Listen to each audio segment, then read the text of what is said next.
గుంటూరు జిల్లా కొత్తరెడ్డిపాలెం గ్రామంలో 13 ఏళ్ల బాలిక అనుమానాస్పద స్థితిలో మృతి చెందింది.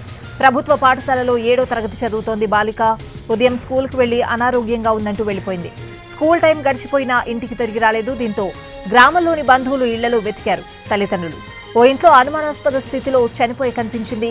ఘటనా స్థలాన్ని సందర్శించారు పోలీసులు. కేసు నమోదు చేసి దర్యాప్తు చేస్తున్నారు చేబ్రోల్ పోలీసులు. మృతదేహాన్ని పోస్టుమార్టం నిమిత్తం గుంటూరు ప్రభుత్వ హాస్పిటల్కి తరలించారు. గ్యాస్ గోడౌన్లో పనిచేసే నాగరాజే హత్య చేశాడంటున్నారు బాలిక కుటుంబ సభ్యులు.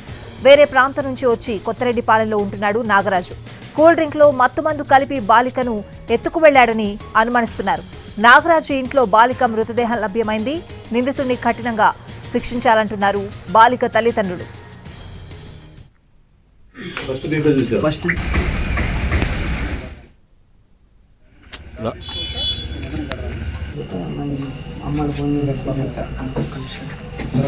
పూర్తి వివరాలు మా ప్రతినిధి కృష్ణ అందిస్తారు. గుంటూరు జిల్లాలో దారుణం జరిగింది. కొత్తరెడ్డిపాలెం ఏదైతే చేబ్రోలు మండలంలో ఉంటుందో అక్కడ ఒక మైనర్ బాలికను దారుణంగా హత్య చేసినటువంటి పరిస్థితి.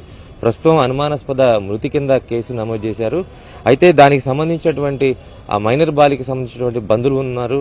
వాళ్ళని అడిగి తెలుసుకుందామా. చెప్పండి, ఎందుకు జరిగింది అనుకుంటున్నారు ఈ ఘటన? అసలు ఈ దారుణానికి ఎవరు పాల్పడ్డారనుకుంటున్నారు?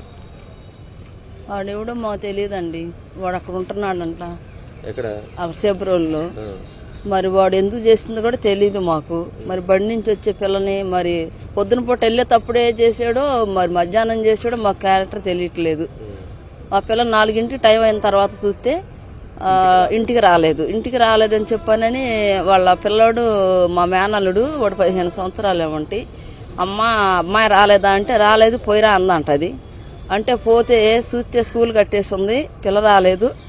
తర్వాత పిల్లోడికి ఎందుకో అనుమానం వచ్చి ఏరే ఇంటికి పోయాడంట. పక్క బజార్ అంట వాడి ఇల్లు. ఎతుకుతుండగా ఇక ఆ ఇంట్లో పిల్ల చెప్పులు బయట ఉండేయంట.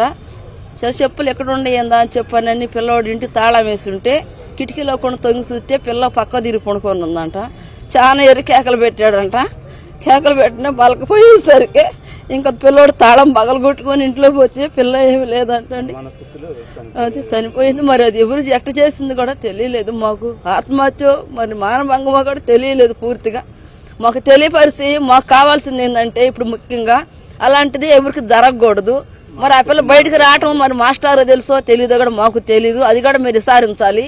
రెండోది, ఇప్పుడు వాడిని తీసుకొచ్చి ఇక్కడ మేము చంపిన దాకా ఆ పిల్లని మేము బయటికి తీసుకురానియము. మా పిల్లని మేము మరి మరణానికి కూడా మట్టికి కూడా మేము తక్షణమే అతనికి ఎన్కౌంటర్ చేస్తేనే వీడిని చూసి ఇంకొకటి అనేవాడు ఇక ఆడపిల్ల పక్షిన చేయకుండా ఉంటాడని మేము మా కుటుంబం తరఫున చెప్పుకుంటున్నాము సార్. ఏం సార్, ఎక్కడి నుంచి వచ్చాడు అతను? అనుమానిస్తున్న వ్యక్తి అసలు ఎవరు? ఏమో అక్కడ అద్దెకుంటున్నాడంట సార్.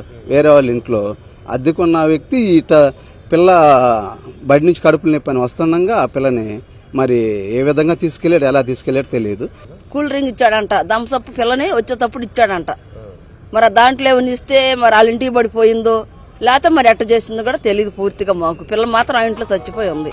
వాడు ఆ ఊరు కాదంట.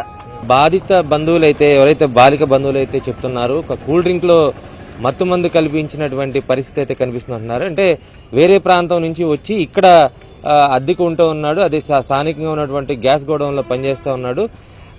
అతని పేరు సరిగ్గా కూడా తెలియదని చెప్తా ఉన్నారు. అయితే ప్రస్తుతానికి అతనైతే పరారీలో ఉన్నాడు. పోలీసులు కేసు దర్యాప్తు చేస్తున్నటువంటి పరిస్థితి.